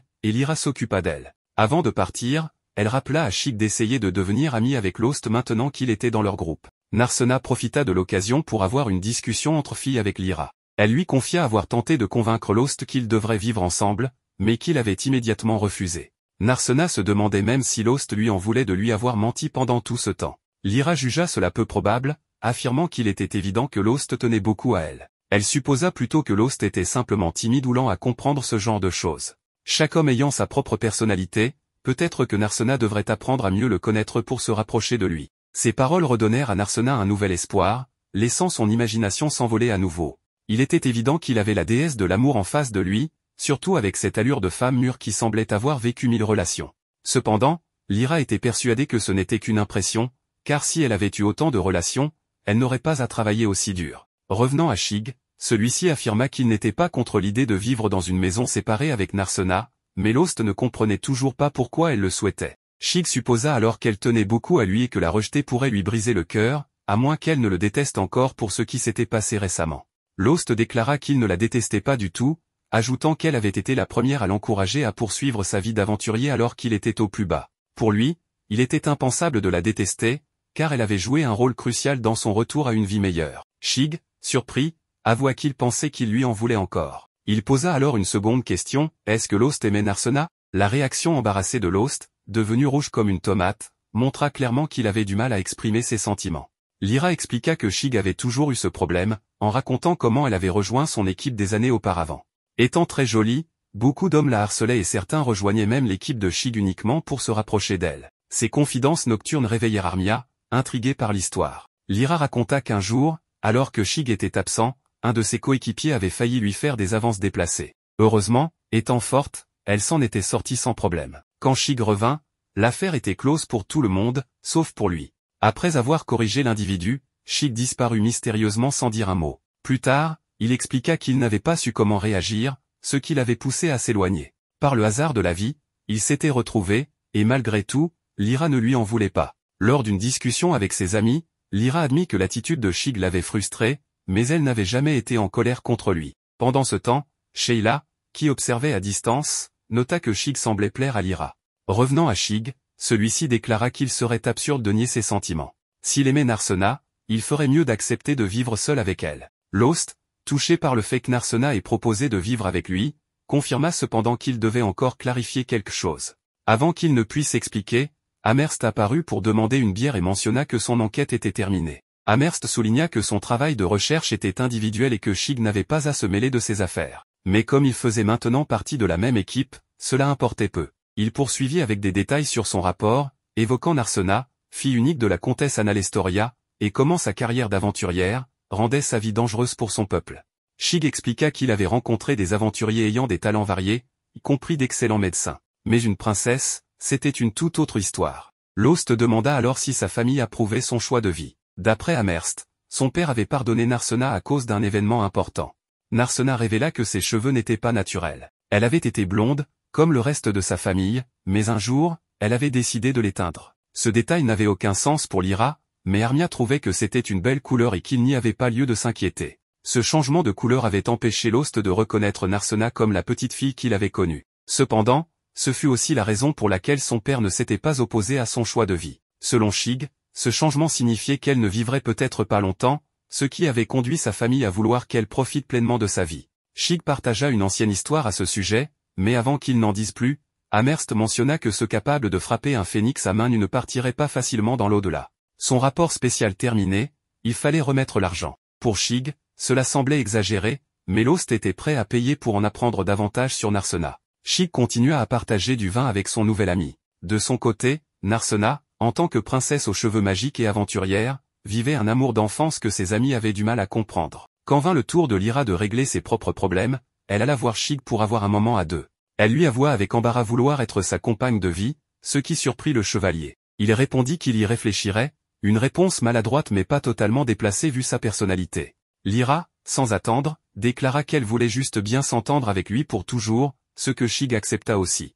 Narsena, qui observait à distance, décida de demander à Lost un moment privé pour discuter de quelque chose d'important. Dans l'histoire principale, il fut révélé que le dragon ne pouvait être vaincu qu'avec le sacrifice de la princesse. Convaincue que le héros représentait l'avenir de la ville, elle se sacrifia courageusement. Cette nuit-là, alors que tout le monde dormait, Narsena ne parvint pas à trouver le sommeil. Maintenant, passons à un groupe d'aventuriers qui ne s'attendaient pas à rencontrer un semi-orc dans la chambre. Bien que le meilleur chemin ait été de se cacher pour passer, il semble que cet orc n'était pas le seul dans la pièce. C'est pourquoi le plus jeune du groupe, nommé Kate, fut appelé à aider ou plutôt à servir d'appât pour distraire le monstre. Pendant ce temps, tous ses compagnons, entre guillemets, en ont profité pour s'enfuir. Avant de découvrir ce qui est arrivé au jeune garçon, nous voyons Narsena toujours en train de manger, alors que tout le groupe avait fini il y a environ 2 heures. Cette étrange attitude fut attribuée à Lost, qui avait proposé à Narsena de parler de quelque chose d'important plus tard. Lyra critiqua cette manière de faire, affirmant qu'il était cruel de ne pas préciser les intentions, car cela ne faisait que troubler le cœur d'une jeune fille. Lost reçut alors l'ordre de ne pas prolonger davantage cette situation déjà tendue. Malgré tout, il savait qu'il devait attendre. Avec Narsena continuant d'agir bizarrement, il était clair que cela ne pouvait plus durer. Lost décida alors de prendre les devants pour encourager mentalement son ami. Il se leva pour lui révéler ce qu'il avait à dire, mais alors que Narsena écoutait, totalement embarrassé, Kate arriva au réfectoire, gravement blessé. En s'occupant de lui, on ne put entendre le potin. Après avoir soigné Kate, Lost révéla que ses blessures n'étaient pas graves et qu'il serait facile de le guérir. Lyra et la petite Sheila se proposèrent même de le surveiller. Cela incita Narsena à se demander pourquoi Sheila faisait cela. Quand la mère de Sheila, Meali, apparut, elle expliqua que Kate était son meilleur ami. C'était un orphelin qui jouait souvent avec les autres enfants, et Meali l'invitait parfois à manger. Cependant, avec le temps, il était devenu aventurier, comme presque tous les orphelins de la ville. Il avait récemment rejoint un groupe pour explorer des labyrinthes. Meali ne comprenait pas comment cela avait pu arriver. Lost, au fond de lui, avait déjà une idée de la réponse. Il s'excusa auprès de Narsena, car leur discussion devait encore attendre. Il avait quelque chose d'important à faire à l'association des aventuriers. Une fois arrivé, il trouva Marnell, qui avait capturé les soi-disant amis de Kate. Bien que Marnell ait envisagé des punitions très sombres pour eux, Lost, de nature simple et pacifique, décida seulement de les expulser de la ville pour qu'ils ne nuisent plus à Kate. Cependant, Marnell laissa une dernière menace aux aventuriers expulsés, s'ils ne suivaient pas les consignes, certaines parties de leur corps seraient coupées. Cela marqua la fin pour ce groupe d'aventuriers mal intentionnés. Malgré tout, Marnell plaisanta sur le fait que même si ces aventuriers apportaient de l'argent à l'association, ils ne méritaient pas d'y rester. Lost réfléchit alors sur la véritable fiabilité de cette organisation, se demandant si des personnes censées prenaient réellement les décisions. Lorsqu'un supérieur arriva pour demander des explications sur les sanctions infligées sans autorisation, il insista sur le fait qu'expulser des aventuriers de cette manière était illégal. Malgré cela, il semblait clair pour Lost que cette organisation ne changerait pas ses pratiques. Ansam, un autre aventurier, expliqua que le lien entre les orphelins et le métier d'aventurier était une réalité dans cette ville, car devenir aventurier était souvent leur seule option. Cela conduisait à l'exploitation des orphelins par d'autres aventuriers, qui les utilisaient comme appât sans aucune pitié. Lost, frustré, ne voulait pas rester les bras croisés en voyant des orphelins mourir chaque semaine à cause de telles pratiques. Ansam, lui, affirma que la vie d'un aventurier était toujours dangereuse et que l'incompétence menait inévitablement à la mort. Ansam montra une cicatrice, résultat de son propre échec passé, que Lost avait guéri lors d'une expédition. Cela rappela à Lost leur première rencontre, lorsqu'Ansam, alors connu sous le nom de Noxem, était méprisé par d'autres aventuriers pour sa faiblesse. Pendant la nuit, alors que tout le monde dormait, Noxem montait la garde. Et avec Lost, il découvre une quantité faramineuse de gobelins et Lost envoie Noxem réveiller les autres. En voyant le nombre de gobelins, tous les aventuriers voulaient juste fuir, réfléchissant à comment s'échapper sans faire trop de bruit pour ne pas être repérés. À cause de cela, Noxem et Lost ont eu la malchance d'être jetés face aux ennemis. De cette manière, le groupe d'aventuriers pouvait gagner du temps pour fuir sans avoir à se battre. Lost comprit cela comme quelque chose de presque évident qu'il ferait, car dès le départ, il n'avait pas été bien traité et avait même été mis à l'écart du groupe. Dans cette situation, la seule chose qu'il pouvait faire était de tenter de survivre pour ensuite se venger de ceux qui les avaient trahis. Noxem était d'accord, et au moment du combat, il y eut un saut dans le temps. Après avoir combattu un bon moment, les deux jeunes purent se cacher dans un vieux tronc d'arbre géant. Cependant, Noxem était blessé à un bras, mais son plus gros problème était qu'ils étaient entourés.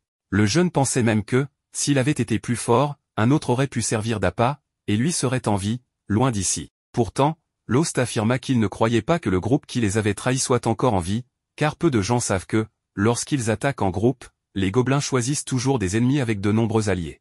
Étant donné que leur groupe était si grand, les gobelins s'étaient concentrés sur eux. Cela prit tout son sens lorsque les gobelins commencèrent à fuir vers une zone spécifique en groupe, et que des cris humains se firent entendre. Ironiquement, les appâts étaient devenus les agresseurs eux-mêmes. Contre toute attente, Lost voulut aller les sauver. Cela laissa Noxem sans voix, vouloir sauver ceux qui l'avaient trahi était quelque chose que seul un imbécile ferait. Même lorsque le moment de fuir arriva, la blessure de Noxem l'empêchait de bouger, car elle était si profonde qu'il avait même du mal à exister. Sans perdre de temps, Lost commença à le soigner, car c'était son devoir en tant que guérisseur. Mais Noxem ne comprenait pas comment quelqu'un pouvait être aussi stupide pour rester, sachant que si les gobelins revenaient, ils mourraient tous les deux. Pour cette raison, Noxem affirma que la vie d'un aventurier est dangereuse, et que les incompétents méritent de mourir. Il tenta de se débarrasser de Lost, mais ce dernier assura que cela ne devait pas être ainsi. Bien que, dans ce monde, un incompétent ne puisse pas faire grand-chose, il y a toujours un moyen de changer cela. Revenant au présent, Ansam avoua qu'à un moment donné, l'incompétent avait toujours été lui. Lost réfuta cela, mais Ansam insista sur son incompétence passée. Même le groupe d'aventuriers l'était, car il n'avait pas les informations que Lost possédait. Grâce à lui, tous deux avaient survécu malgré leur ineptie. Le temps passa, et ils ne se parlèrent plus jusqu'au présent. Ansam vécut de nombreuses expériences avant de rencontrer son maître, qui lui apprit tout jusqu'à ce qu'il devienne compétent. Ce maître, Myst, était le président de l'association. Lost fut heureux de voir un vieil ami aller si loin, devenant la main droite du président d'une organisation si importante. Cependant, Ansam expliqua à Lost qu'il n'était pas là pour se remémorer le passé, mais pour rembourser ses dettes envers lui. C'est pourquoi il lui demanda à nouveau de quitter la ville aussi vite que possible, car c'était la seule manière pour lui de l'assurer de sa survie. De plus, il lui rappela que Narsena était une personne importante pour lui et qu'il devrait l'emmener avec lui, car c'était leur seule chance de survie. Amherst voulut ensuite parler à Lost et Marnell pour leur dire que, tout comme d'autres aventuriers, elle n'était pas d'accord avec les méthodes de leurs dirigeants. Elle leur demanda une faveur spécifique. Après cela, Lost expliqua qu'il voulait exterminer des monstres, car ces derniers envahissaient les routes, mettant bientôt les civils en danger. Quand Narsena voulut savoir combien il serait payé, le récit fit un retour en arrière, Ansam n'avait pas fixé de prix pour cette mission. Cependant, Amherst offrit des informations sur les groupes problématiques en guise de paiement. Lost répondit à Narsena qu'il pourrait tout de même être payé pour les pierres magiques récoltées, même si la guilde ne l'acceptait pas. Amherst proposa de payer de sa propre poche pour éviter de faire travailler les autres gratuitement, surprenant les aventuriers par sa générosité inhabituelle. Le lendemain matin, il devait éliminer les monstres de la route. Narsena était heureuse de passer plus de temps avec Lost. Plus tard, on découvrit que Kate avait rapidement retrouvé sa vitalité grâce à son excellente affinité avec la magie. De nouveaux entraînements commencèrent, avec des combats à main nue, car, selon Shig, les points ne coûtent rien. Enfin, Ansam apporta une lettre de la capitale. Elle avertissait que la jeune Annalestoria, surnommée la princesse endormie, était en réalité la réincarnation d'un dragon maléfique. Cela confirma une légende connue dans la ville, où Narsena serait celle qui sauverait tout le monde. C'est alors que nous voyons un changement de scène où Shig observe, depuis la colline, des ennemis approchant de la ville, plus précisément des gobelins. Amherst avait payé pour leur élimination, et selon Lyra, il serait préférable de les affronter depuis la distance. Cependant, pour Lost, la meilleure idée était de les affronter directement, bien que ce soit plus risqué. Sachant que des innocents pouvaient être en danger, il était crucial d'en finir rapidement avec eux. Shig accepta cette approche et proposa un plan, encercler les gobelins par la colline pour les piéger. Tout le groupe approuva le plan. En contournant la colline, ils aperçurent une carriole qui rappela à nos protagonistes leur première rencontre. Mais avec les gobelins si proches, il n'y avait pas de temps pour les souvenirs. Ainsi débuta leur mission d'extermination des gobelins. Cette situation rappela à Narsena une précédente rencontre où, face à un chariot renversé, elle n'avait pu que pleurer, tandis que Lost se souvenait avoir autrefois chargé les gobelins avec son épée, craignant pour sa vie. Cette fois, les gobelins furent vaincus avec une facilité déconcertante, leur permettant de récupérer une quantité importante de roches. Cependant, sans raison apparente, un gigantesque tremblement de terre se fit entendre, ressenti dans tout le royaume. Même Myst, le chef de la guilde, comprit qu'un événement majeur allait se produire. Nos héros se précipitèrent pour vérifier si Marie allait bien. Heureusement, seuls quelques plats avaient été cassés. Pendant ce temps, un des compagnons de Marnell arriva avec un message urgent concernant le tremblement entendu près de l'entrée de la ville. En arrivant auprès de Marnell, ils constatèrent qu'il restait encore des gobelins, ce qui paraissait insensé à Narsena, car ils les avaient tous éliminés quelques heures auparavant, y compris les rois gobelins. Face à cette menace, Marnell rappela que ce n'était pas une mission officielle, donc non rémunérée. Néanmoins, ses amis décidèrent de combattre pour protéger les innocents. Ensemble, ils parvinrent à percer les rangs des gobelins et à atteindre leur roi. Lost réussit à lui couper un bras, mais le roi commença à chanter, annonçant que tous finiraient par mourir. Les gobelins plus jeunes répétèrent sinistrement ces mots, créant une scène troublante, car ces créatures ne parlent normalement pas la langue des humains. Malgré cela, Lost encouragea son groupe à ne pas reculer et à protéger la ville. Motivés, ils éliminèrent presque tous les gobelins, bien que le roi continuât à parler de l'extermination de l'humanité. Lorsque son cristal commença à scintiller, il devint évident qu'il évoluait, expliquant peut-être leur capacité à parler. Pourtant, cette évolution semblait trop puissante pour être vraie. Comme si cela ne suffisait pas, le groupe fut informé d'une nouvelle attaque gobeline, cette fois par un groupe plus vaste, ce qui obligea Shig à envisager de demander l'aide d'autres aventuriers. En se rendant à la guilde, ils trouvèrent une foule de personnes essayant d'accepter un maximum de missions, attirées par des récompenses ridiculement élevées, parfois plus lucratives que la chasse d'un phénix. Amherst, de son côté, agissait de manière inhabituelle en payant à l'avance pour inciter les aventuriers à accepter des missions. Cependant, certains volaient simplement l'argent, et Ansam, son supérieur, ne semblait rien faire pour l'empêcher. Lost suspectait un plan derrière tout cela. Alors qu'ils discutaient, soudain, le maître de Lost, Ralma, fait son entrée au devant de la scène. Après cela, ils vont à la bibliothèque où Amherst consulta un livre ancien et découvrit des récits sur un événement appelé l'éveil des labyrinthes. Cet événement impliquait une augmentation massive et inexplicable de monstres quittant leur labyrinthe, souvent pour attaquer les villes ou villages proches. La seule manière de stopper cet éveil était d'éliminer tous les monstres, forçant ainsi le labyrinthe à consommer son énergie magique pour en créer d'autres. Ce phénomène, bien qu'ancien, n'avait pas été oublié dans les archives de la capitale, et Ralma confirma qu'il en avait lu dans sa ville natale. La discussion se poursuivit alors que les compagnons de Marnell installaient des étagères en pleine rue.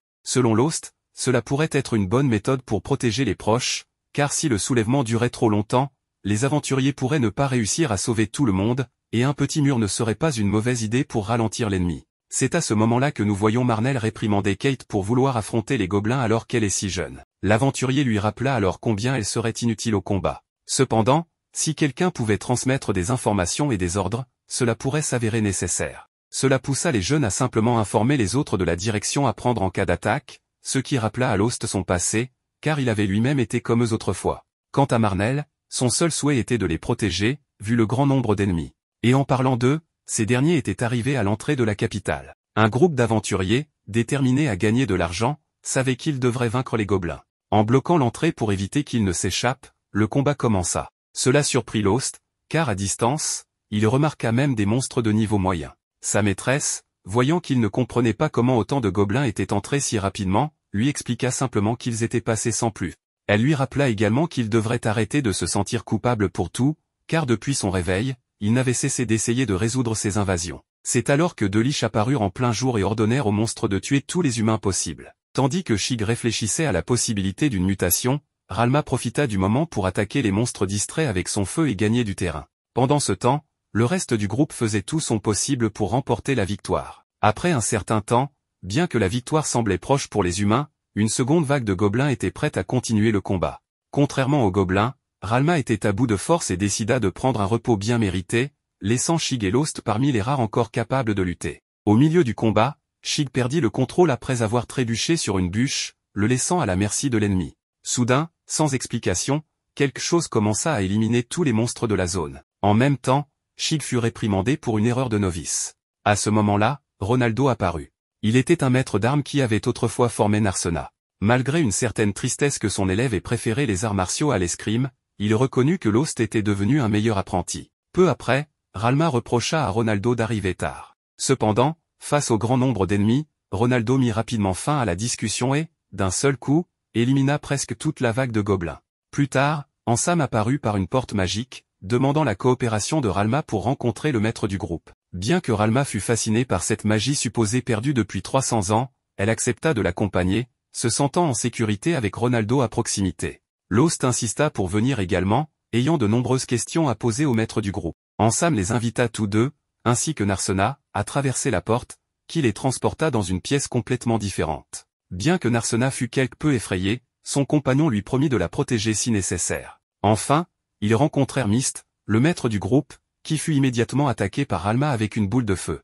Cependant, Myst, un elfe et le dernier de son espèce, évita de justesse l'attaque. Selon Ralma, il avait la malchance de ne pas avoir obtenu la faveur des dieux. Myst, bien que contrarié par l'attitude de Ralma, révéla une nouvelle information importante, demandant à Ralma si c'est ainsi qu'elle parle à son maître, ce qui surprend les élèves de Ralma, qui se rendent compte qu'ils sont devant le maître de leur maître. Comme nous le voyons, Ralma avait beaucoup de respect pour Myst, car en tant que dernier elfe, il était également le seul capable de manipuler des sorts puissants qui, techniquement, n'existaient plus. Cela était dû au fait que Myst avait vécu plus de 600 ans, étant peut-être le plus puissant de tous. Cependant, Lost était plus impressionné par le fait que sa maîtresse avait elle-même un maître. Pendant ce temps, Myst ne cessait de fixer Narsena, ce que la jeune femme finit par remarquer. Mais comme Ralma n'avait pas de temps à perdre, elle voulait savoir pourquoi son maître, qui ne lui envoyait jamais de message, avait soudainement décidé de lui parler comme s'il se souciait d'elle. Ces mots attristaient Myst, un vieil homme déjà accablé par la mélancolie, une tristesse qui semblait également toucher Ansam en voyant son maître. Ce comportement laissait entendre à Ralma que son maître avait trouvé quelqu'un de meilleur à entraîner. Cependant,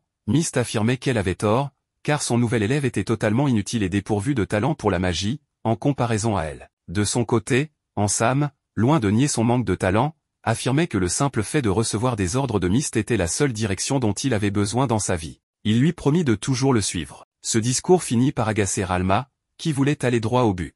Myst, conscient que ce qu'il allait dire prendrait un certain temps, fit apparaître des chaises en cristal pour parler plus calmement. Un saut temporel montra que Ralma voyait cela comme une preuve supplémentaire que son maître était responsable d'attirer des gens indignes d'être aventuriers dans la ville. Myst expliqua alors que la phrase souvent répétée par Ansam, « Par si cela ne te plaît pas », visait à protéger les aventuriers et les habitants les plus faibles du présent difficile. Étant donné son âge, Myst savait prédire les événements à venir. Il interrogea le groupe pour savoir s'ils avaient remarqué les signes récents dans les donjons, notamment les monstres puissants et les incidents d'évolution qui s'étaient multipliés. Quand Narsena demanda pourquoi les aventuriers n'avaient pas été avertis de cet événement, Ansam rétorqua qu'il n'y avait pas de raison de le faire. Lost affirma avec bon sens que cela leur aurait permis de se préparer.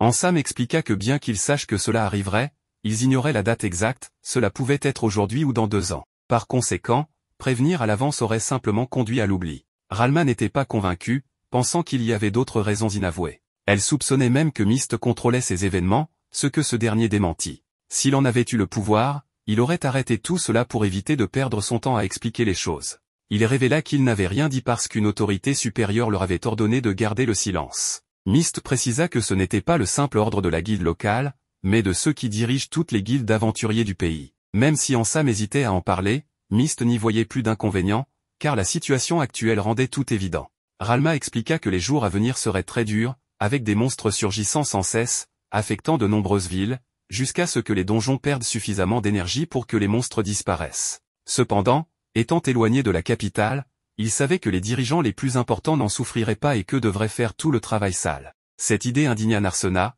qui voyait les habitants des environs condamnés à subir les conséquences.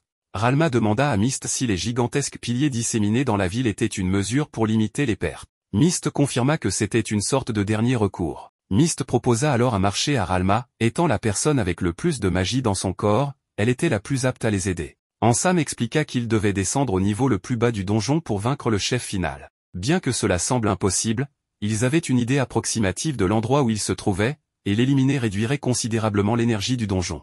Ralma accepta, prête à mettre fin à cette folie. Pendant ce temps, la porte de Ansam a conduit nos protagonistes à leur destination, où le plan commencerait avec Ralma activant une autre entrée secrète. Avant d'entrer, elle a dit à son élève que, bien qu'ils travaillent ensemble sur un plan, ils ne devaient en aucun cas faire confiance à Myst. Après cette mise en garde, Ralma a fait ses adieux à son élève pour être utilisé comme une sorte de batterie capable de générer suffisamment d'énergie pour ériger un mur de lumière empêchant tout monstre d'entrer. Comme pour plaisanter, Lost se remémora le jour où il avait affirmé qu'il n'y avait pas de mur dans la ville, tout en sachant que sa maîtresse lui avait toujours assuré que cette ville possédait le mur le plus solide du monde. Du côté des aventuriers, ils ont pu se sauver grâce au bouclier de Ralma, ce qui leur a donné le temps nécessaire pour venir en aide au reste de la ville. Shig, avec beaucoup d'efforts, réussit à vaincre un des ennemis, ce qui fut remarqué par son maître, qui lui permit de se reposer après tout ce qu'il avait accompli. Cela facilita également la tâche des autres aventuriers pour affronter leurs ennemis. Lorsque Lost et Narsena revinrent, ils racontèrent tout ce qui s'était passé.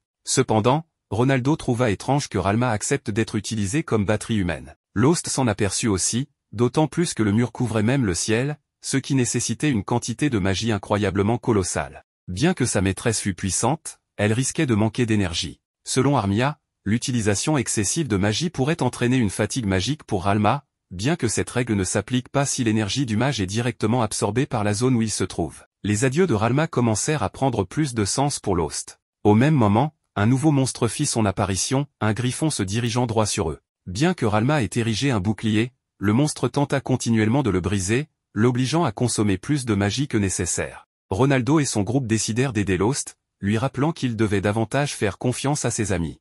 Petit à petit, les monstres commencèrent à s'éloigner, mais une nouvelle menace surgit, un Fenrir, une créature extrêmement rapide et dangereuse. Shig tremblait de peur, bien qu'il prétendît être excité. Ronaldo se proposa d'affronter le griffon pendant que les autres se chargeaient du Fenrir. Après de nombreuses batailles difficiles et des moments critiques, l'équipe réussit à surmonter les menaces. Lost, grièvement blessé, fut sauvé par Narsena et les autres. Finalement, ils réussirent à vaincre le Fenrir grâce à un effort collectif et à la stratégie de Narsena, qui gagna du temps pour permettre à Lost de porter le coup fatal. De son côté, Ronaldo parvint à vaincre le griffon, et Ralma put enfin se reposer. Cependant, il restait encore à affronter le maître du donjon pour la libérer. Alors que le groupe pensait pouvoir souffler, Ansam fit son apparition, remerciant le sauvetage de Narsena avant de la saisir par le cou et de l'emporter sans aucune explication, laissant Lost furieux et déconcerté. Même ainsi, le temps passa, et nous voyons comment Marnell continuait de lutter sans relâche contre les monstres. Bien qu'il ait réussi à éliminer tous les monstres présents dans la ville, personne ne savait combien de temps le mur de Ralma tiendrait. Au même moment, les enfants remercièrent à nouveau les héros en leur offrant un peu de nourriture. Sheila révéla à Marnell que Lost et son groupe se reposaient à la taverne, bien que Narsena manqua à l'appel. De retour auprès du groupe, Ronaldo racontait l'histoire de la princesse endormie du royaume. Pour certains, comme Armia, ce n'était qu'une vieille légende destinée aux enfants. Cependant, Ronaldo affirma que cette histoire contenait peu de mensonges, bien que le pouvoir mentionné soit totalement réel. C'est ainsi que Shig comprit que son ami avait la capacité de sceller le dragon maléfique du conte. Mais Ronaldo rappela que, pour cela, son ami devait d'abord être dévoré, ce qui alarma Lost. Pendant ce temps, Narsena avait été kidnappée par Ansam, qui la conduisit à son maître. La captive tenta presque d'attaquer Myst, mais ce dernier, grâce à sa magie avancée, parvint à se défendre. Bien que Narsena exigea de savoir quel serait son avenir, Myst lui expliqua que cela dépendait de nombreux facteurs. En même temps, il lui demanda si elle connaissait l'histoire de la princesse endormie. Pour Narsena, la question était ridicule, car cette histoire était mondialement célèbre. Myst, curieux, lui demanda alors de rappeler qui était l'ennemi et quand il était apparu. La jeune femme expliqua qu'il s'agissait d'un dragon terrifiant qui était apparu il y a environ 200 ans et avait presque détruit le monde entier, avant d'être vaincu par un héros valeureux. Myst ne nia pas cette version, à un détail près, que Ronaldo révéla, le héros n'avait jamais pu vaincre complètement le dragon maléfique. Selon Myst, le héros avait seulement gagné du temps pour l'humanité. Le dragon, loin d'avoir disparu il y a 200 ans, était également apparu 400, 600 et 800 ans plus tôt. Shig, intrigué, demanda s'il était possible qu'un ennemi puisse revenir aussi longtemps. Ronaldo expliqua que, chaque fois qu'il était vaincu, le dragon récupérait ses forces et revenait, nécessitant 200 ans pour retrouver tout son pouvoir. Myst ajouta que des événements étranges s'étaient récemment produits dans les labyrinthes. Lorsque Narsena demanda où l'ennemi apparaîtrait, l'ancien révéla que ce serait dans les profondeurs du labyrinthe. Pour Narsena, la solution était simple, il suffisait de trouver le héros du présent pour qu'il vainque à nouveau le dragon. Myst, cependant, précisa qu'actuellement, aucun héros n'existait. Ronaldo confirma qu'autrefois, un héros surgissait toujours au moment où le dragon était sur le point de renaître. Mais cette fois, aucun héros ne semblait présent. Toutefois, il était encore possible de sceller le dragon, et seul Narsena en était capable. Son changement de couleur de cheveux n'était pas une simple coïncidence. Myst révéla à Narsena que son père, en tant que comte, devait savoir que ce destin lui était réservé. Narsena comprit alors que sa famille lui avait permis de devenir aventurière pour cette raison. Lost, inquiet, voulut confirmer si sa camarade avait été enlevée pour sceller le dragon de la légende. Ronaldo expliqua qu'il voulait utiliser la princesse endormie. Myst ajouta qu'il existait des individus plus puissants que lui, contrôlant toutes les guildes d'aventuriers. Lost comprit alors que le chancelier devait être impliqué. Ronaldo expliqua que, bien que le chancelier cherche à limiter les dégâts, il n'éviterait pas complètement la destruction.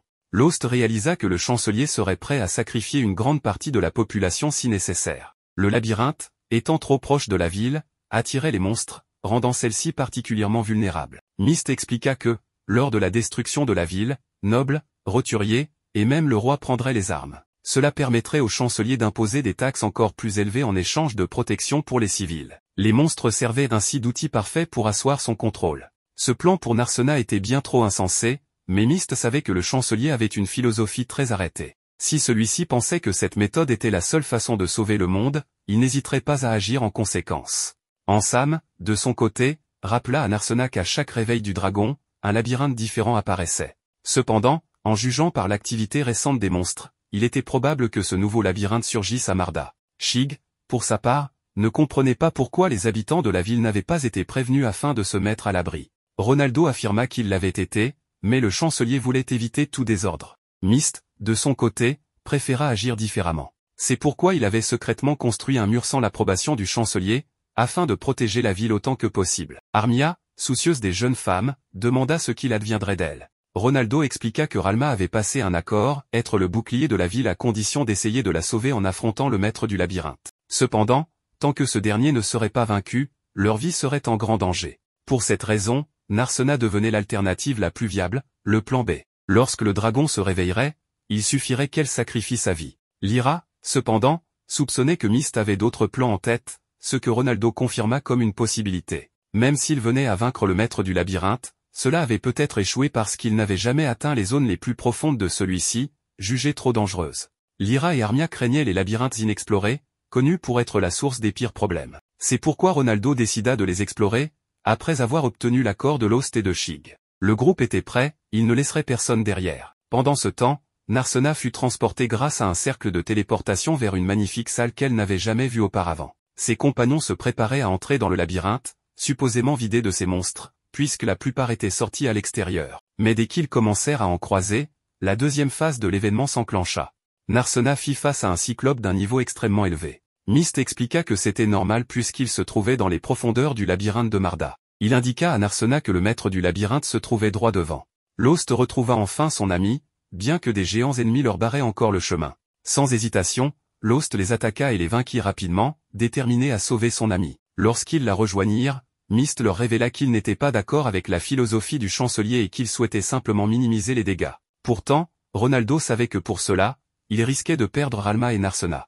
Myst croyait encore qu'il y avait une chance de les sauver. Il donna au groupe la tâche de vaincre le maître final et leur promit de les aider à distance. Cependant, il savait qu'un elfe seul ne serait pas assez puissant pour accomplir cette mission, comme cela avait été prouvé par les générations précédentes. Le groupe se dirigea vers l'ennemi. Lost, bien qu'il ne fasse pas entièrement confiance à Myst, savait qu'il devait sauver autant de vies que possible. Myst leur rappela que, 200 ans auparavant, le dragon avait été vaincu. Mais la raison pour laquelle il revenait sans cesse était l'énergie que les monstres collectaient dans le labyrinthe. Le maître du labyrinthe envoyait cette énergie au dragon. En le vainquant, il pouvait stopper le processus. Cependant, Myst avertit que cela ne donnerait que du temps, rien de plus. Myst invoqua alors le maître du labyrinthe, ouvrant un portail. Apparut alors le maître, une créature appelée la sirène. Le combat commença. Armia, avec sa magie de glace, fut la première à la ralentir, permettant à Ronaldo et Chic de l'attaquer. Mais la sirène riposta avec des éclairs. Narsena la repoussa vers Lost, qui termina le combat avec sa dague, mettant ainsi fin au monstre. Cependant, alors que le groupe savourait un moment de répit, une ombre apparut et tua Ansem. Cette créature, s'adressant à Mist, lui demanda combien de fois encore ils devraient se croiser. Mist répondit qu'il ferait tout pour empêcher le dragon de renaître. Pourtant, le démon possédait toujours un avantage, utilisant Ansem comme porte-voix. Le démon proposa un marché, récupérer le corps de Mist en échange de Ansem. Mais Ansem supplia son maître de ne pas accepter, affirmant que cela accélérerait le retour du dragon. Finalement, Ansem mourut pour que Mist et le groupe puissent sceller le portail. Cependant, le dragon, avec ses tentacules, absorba l'énergie de Mist et prend le contrôle de son corps pour entrer dans la ville. De retour à la surface, le groupe trouva leur cité enveloppée dans une aura maléfique, signe de l'influence grandissante du dragon. L'histoire se poursuit avec le maître de guilde possédé par un puissant démon qui prend complètement le contrôle de lui-même. Ralma, choqué par ses actions, exprime son incompréhension en rappelant qu'il avait prévu de vaincre le seigneur du labyrinthe. Ralma suppose que le dragon noir a pris le contrôle du directeur. À partir de là, Ralma commence à perdre ses forces, s'effondrant progressivement. Le mur qui retenait les démons et les monstres s'effrite. Une énorme secousse survient, et Lost annonce que la deuxième frénésie du labyrinthe est sur le point de commencer, rendant la situation extrêmement difficile. Pendant ce temps, les amis de Lost comptent les monstres, terrifiés. Marnell les rassure en affirmant que le mur tient toujours et que les monstres ne peuvent pas entrer dans la ville. Toutefois, il devient évident que le mur ne tiendra pas indéfiniment. Ralma est complètement épuisé. Nous voyons ensuite Lost s'occuper de Ansem, gravement blessé après un coup puissant du dragon. La blessure est difficile à guérir et nécessitera beaucoup de temps. Ansem parle à Lost et lui demande de pardonner au directeur, expliquant que le dragon l'a contrôlé, mais qu'au fond de lui, il reste bon et ne veut faire de mal à personne. Il lui rappelle que le directeur lui a tant appris et que cela l'a aidé à grandir. Concernant la ville, Ansem ajoute que les habitants ne se soucient pas d'eux et que tout le monde les déteste. Lost lui répond qu'il le respecte et le considère comme son ami. Ansem avoue ressentir la même chose et explique que c'est pour cela qu'il lui avait conseillé de partir, car il ne voulait pas qu'il ait des ennuis à cause des nombreux problèmes de la ville. Ailleurs, Marnell et le reste de l'armée se préparent à affronter cet ennemi redoutable dans une bataille totale. Pendant ce temps, Lost attaque le directeur de l'académie, attirant son attention, et réplique avec des coups puissants et des assauts dévastateurs. Lost parle ensuite avec Narsena et découvre qu'elle est la princesse endormie. Il ne peut se résoudre à la laisser affronter le dragon maléfique. Pendant ce temps, un groupe d'aventuriers tente de combattre les monstres sans parvenir à contrôler la situation.